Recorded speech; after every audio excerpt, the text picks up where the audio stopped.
So this afternoon, before we cover this up, my much delayed power steering and disc brake conversion to my 65 four-wheel drive Suburban, we're just going to highlight some of the components that I use to do this, and I'm just going to try to go through real quickly how I went about it and what the results were and the special pieces that I had to make and the stuff that I bought. I've got a lot of the paperwork we'll do at the end, but just to start off with, my goal was to put disc brakes on this truck. This is a very original truck I've had since like 1986, and I wanted to, I could have put a Blazer front end in it and blah blah blah and all that, but I didn't want to alter the truck too much, so I wanted power steering and disc brakes. So we'll start off, we'll do the power steering first because that was the most work. The disc brakes are also excellent, but I was able to buy a disc brake kit. We'll discuss that. There was more support to change this to disc brakes than there was power steering. There was virtually nothing because it's a four-wheel drive, not a two-wheel drive. So to begin with, I've had this truck long enough that I brought a four-wheel drive International in to my shop to fix the drive shafts, and it was like a 70s, it was early 70s four-wheel drive International pickup, I believe, and it had power steering, and I already owned this truck and had thought about the power steering at that point, and this was probably in the early 90s, and I remember looking at that International and how they did the power steering, and I knew it was a Saginaw box, so that's where I started, with a Saginaw box, and searching for a Saginaw box that had a horizontal Pitman shaft. I didn't find one, that didn't exist. And then eventually I came across this bracket right here. This bracket right here is the International part that held the steering box, just like you see it on an International. And once I discovered that, I was in. So I chased this bracket down, and I can't find my paperwork from Binder Planet. If I find it, I'll catch up and post it. I know I have it, but they had a brand new one of those brackets on the shelf for like 65 bucks. So I ordered that, and that was the beginning. So now we're down to the steering box and the placement of the steering box and what kind of a steering box. So you start getting into these Saginaw steering boxes, and you pretty quickly find out there's about a zillion different variations of the same thing, and different configurations of essentially the same looking steering box. And so because it's a horizontal shaft setup and the Pitman arm goes front to back like this instead of side to side, what direction does it need to be? And it turns out that this needed to be reverse direction steering box. So they have normal, quote unquote normal, and they have reverse. Well, what is that? Normal is if you turn the steering wheel clockwise, the Pitman shaft goes clockwise. Reverse is if you turn the steering wheel clockwise, the Pitman shaft goes counterclockwise. I just showed it. It needs to go that way. And that's what this one needed to be. So it ended up, the steering box that I used was from a 73 W100 Power Wagon, and it fit all the criteria. It was power steering, it was a Saginaw box, and it was quote unquote reverse steering. So when you turn the steering wheel right, it makes this go the appropriate way to make the truck go right. So it goes like that. Turns the steering wheel, turns the wheels that way. So those were two key factors. So the source for this steering box, the only place I could find that had one was Rock Auto. I've used Rock Auto for several key pieces in a few different times over the years, and they have stuff. And I don't know, the Remand one of these, like you see it's in the condition that it was in.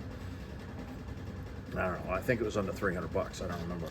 So positioning the steering box on the stock chassis and not altering the truck a ton was what I wanted to do. So I took a lot of measurements. Basically, I measured the center location just measured from the floor. I didn't move the truck. And I took all my measurements from the center of the original steering box shaft before I took it off the frame. And I tried to mimic this so that the geometry of the steering gear would be the same. And because of the size of the steering box, the difference in sizes of the steering box, I ended up having to move the steering box back about 3/8 of an inch. And I believe it's like 1/4 of an inch or 3/8 of an inch higher center. Not a significant change.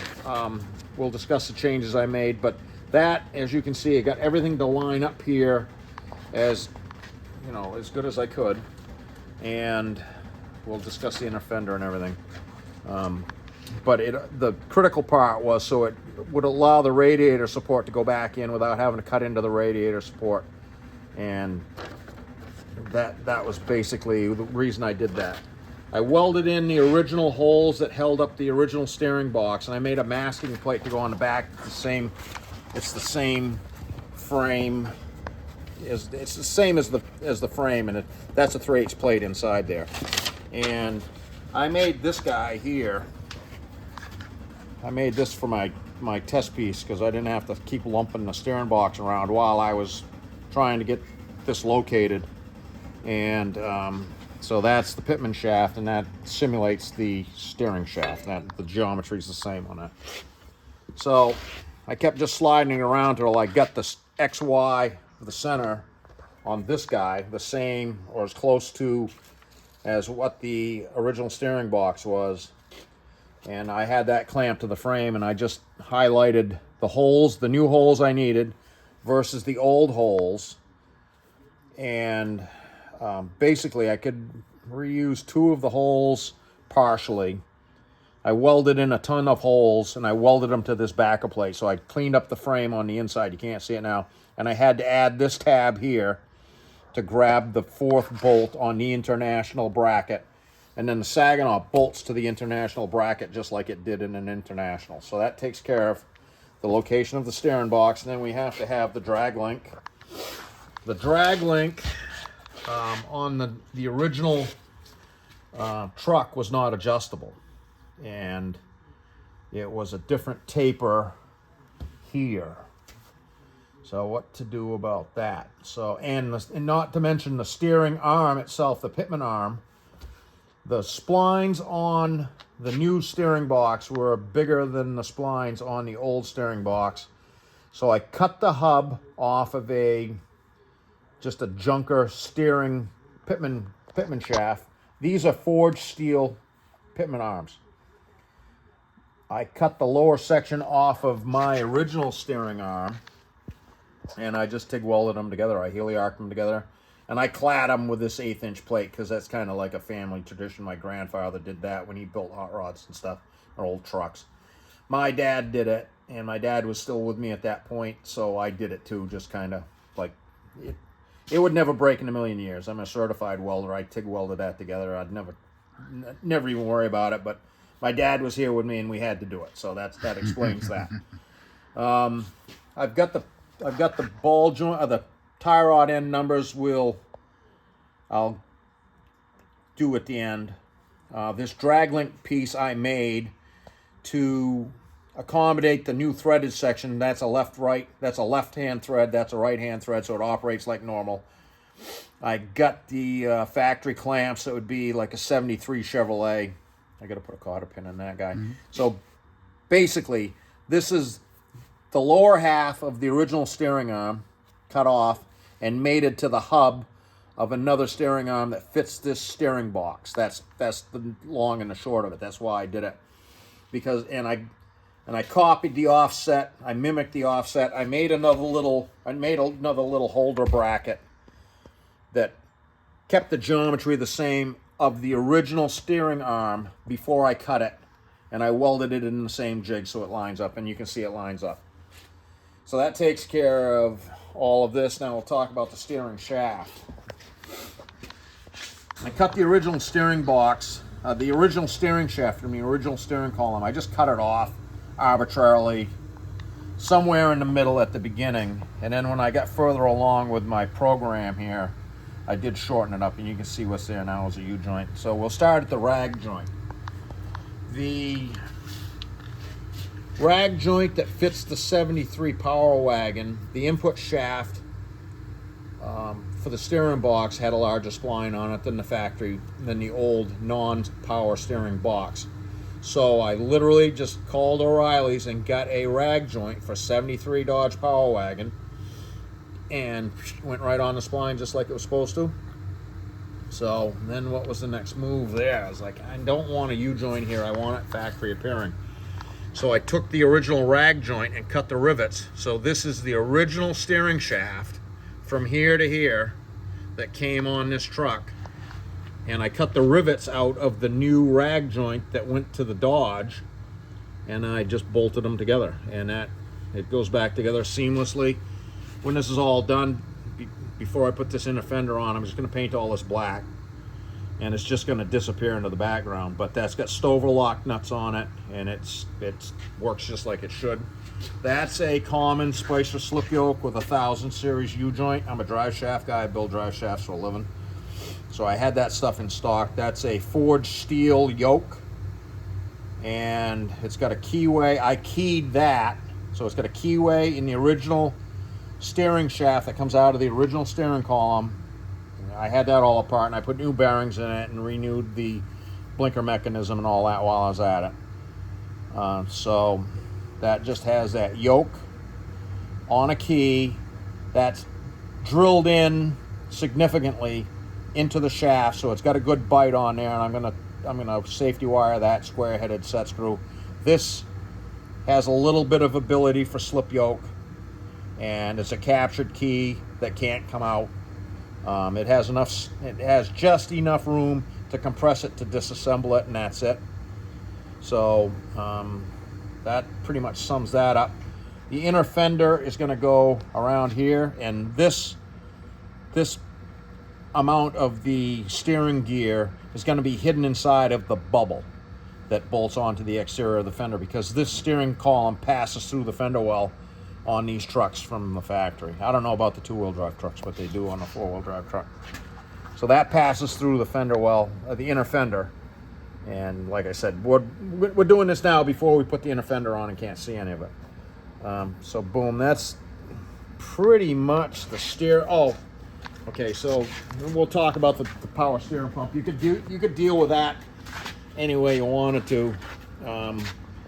This engine was drilled. The heads weren't drilled. This is the original engine. I'm not changing the engine. It runs fine, and it's just gonna, the little 283 is just cleaned up, and it's gonna continue to tow it around. That literally is a steering pump I stole off a 73 Nova down in the boneyard, and I got a lower mount bracket because this engine was drilled for it. I don't think that they used this the steering pump location on trucks in this lower position. Maybe they did, maybe they didn't. I'm not an authority, but I knew that steering pump location existed from, hot rods and old bombers that I've had, and it worked with this setup. I didn't want to change the alternator. I wanted to make as little changes as I could. I'll say it one more time. I was trying to make this blend into the background like it was factory, but it wasn't.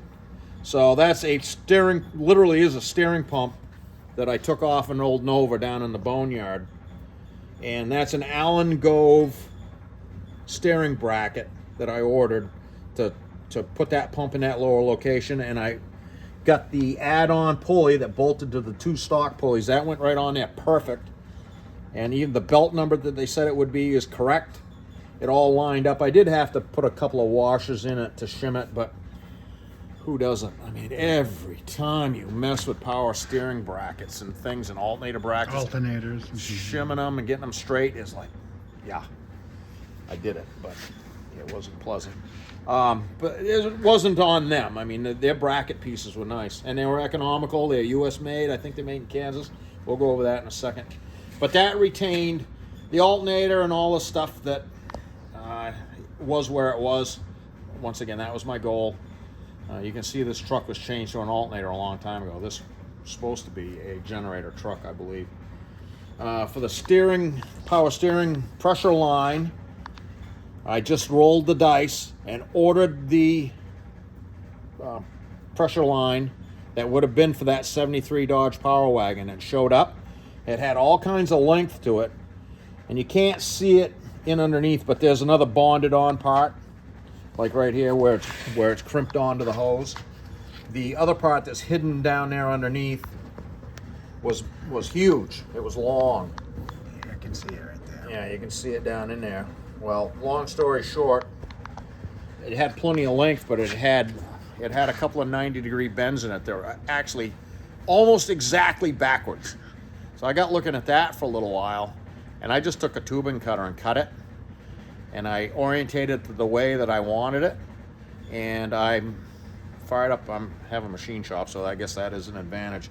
I made a ferrule to slip the two things together, and I silver brazed the ferrule, and that's the way that steering, the pressure line is.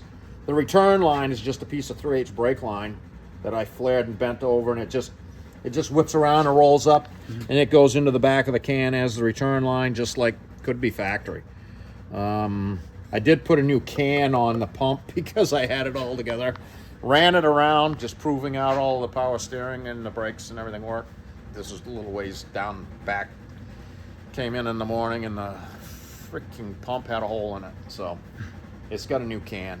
I had difficulty. The reason I did that and didn't get a new pump is there's all kinds of pumps out there, but I didn't find any that had the right pulley and the right configuration that was guaranteed to work with this bracket setup that I already had sorted out. So I bought a can and switched them, and that looked like the easiest way out of that, and it's worked fine. Okay, take a breath. Yeah, we looked at the plate in the inside of the frame, right? Yeah. And I mentioned I welded in a bunch of holes, so the frame rail and all that stuff's all set. I did have to snip off the nub on the adjuster so it didn't bang on the frame. That would have been hanging out a little bit. It only really hung out like 1/4 of an inch. I just snipped it off with a zippy wheel because I didn't want to drill a hole in the frame. Right, it's close to the top of the web. It would have been close into the top of the web. And I was like, if I got to adjust that steering box in my lifetime, I don't think it's going to be an issue. So that should have a nub sticking out of it, and I cut it off. I also cut one of these guys, cast, that would have been a cast mounting bracket, probably drilled and tapped or something in some other configuration. I cut this one off because it interfered with the radiator support, I think. I cut it off for a reason. And we discussed the arm. That's welded together, and the drag link that I made. So the brakes, I think it's time we'll dig out the some of the paperwork. But so you can see this is a CPP booster that's like the one for this 60 to 66. Yeah, 60 to 66, right? This is this body style. Mm-hmm. Yeah, that's the one for this chest. It's the one for this cab.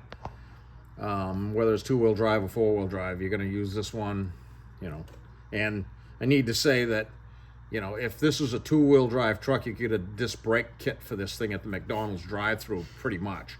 And in conjunction with this guy, it's pretty much a bolt-on. I was very, very happy to find the disc brake kit. I'll go through some of this stuff here. From Horsepower Sales. These guys are in here in Kenosha, Wisconsin.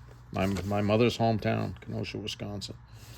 Very happy with him. He did a great job. So his disc brake kit, he sells you a hub, the caliper bracket, and a spindle. It reuses the. You can just see it. Hang on, I'll put some light on there. There you go. Yeah. So basically, that's disc brakes of a 1980s GM half-ton pickup, which is appropriate because, the only special parts are his spindles and his backing plate and stuff, and his hub. That's what makes the whole thing work. The rest of it is, you know, it's just basically the stock GM pattern stuff. Excellent. It reused the inner axle, the original inner axle, which is bonus. And it went on to the closed knuckle steering axle, which is what I wanted. Once again, I wanted it to be seamless and look like it was produced that way. So let's see, we'll talk about, so horsepower sales, that's the disc brakes, that's this guy. Yeah, so I couldn't, you can hit him up. Yeah, horsepower sales, Kenosha, Wisconsin, good guy. Allen Grove components, Allen Grove, sorry. Once again, power steering bracket, $85, and the sister pulley that bolts onto the front of the lower pulleys. It was a GM part number. It's all on there. That was good. This was in 2022, so it was a few years ago. These are the tie rod ends for the drag link that matches the OE steering components, and it's a ES 201 OR and an ES 201 OL. So one's a right and one's a left hand thread. And that was, I forget the name, probably is Moog, I don't know, but these came from O'Reilly, you can see right here. So I'll take a look at that, you can see. Yep. And that was in 2022. Yeah, so basically that sums that up. Here's a look at the bracket. I mean, here's a look at the geometry. There's kind of a bunch of scribbles there, but the steering arm ended up being 7 1/4 center when I modified it with the big end up. That was the bigger end for the bigger steering box. Yeah, it's just a bunch of hieroglyphs there, but I mean, it was a considerable amount of measuring and yeah. So basically, because I had it just sitting on the floor when I did it, the center from the, with these tires and the springs and, you know, just this particular truck. But like I said, I just started and I didn't move the truck until I got it located where I want it. So from the floor to the center of the pitman shaft was 29 1/4. That would vary depending on your truck, how it sits. And from the center of the pitman shaft back to one of these details, but it wouldn't matter. You just make your own detail. But I think it was to this right here was 39 3/8. But I just used a known piece point, yeah, and so it would duplicate to mimic this geometry. And so and we didn't discuss this, but this is pretty obvious. CCP booster we discussed a little bit. That just came from Summit. These components I had on the shelf, they're Spicer. Brake lines I just bent up. I will say this truck still had single pot brake in it, so I teed into the original back section for the rear brake circuit, and I reused all of that from the cross member back is still what it had. I did the rear brakes at the same time, of course, and then the front circuit, that guy is all new to here. And the only thing I might change down the road, we'll see, is I think I'm just going to mask this with a piece of rubber, of gas line. I'm going to slit a piece of gas line and just put it on there. I'm not crazy. The braided brake line thing is great. They're good quality. I just I'm going to at least paint them black. I just want them to blend in the background. I did relocate the exit from here to down there just for two reasons: ease of application and to give it some slack. This was pretty tight on this truck. It is stock suspension, but that was pretty tight just sitting here static.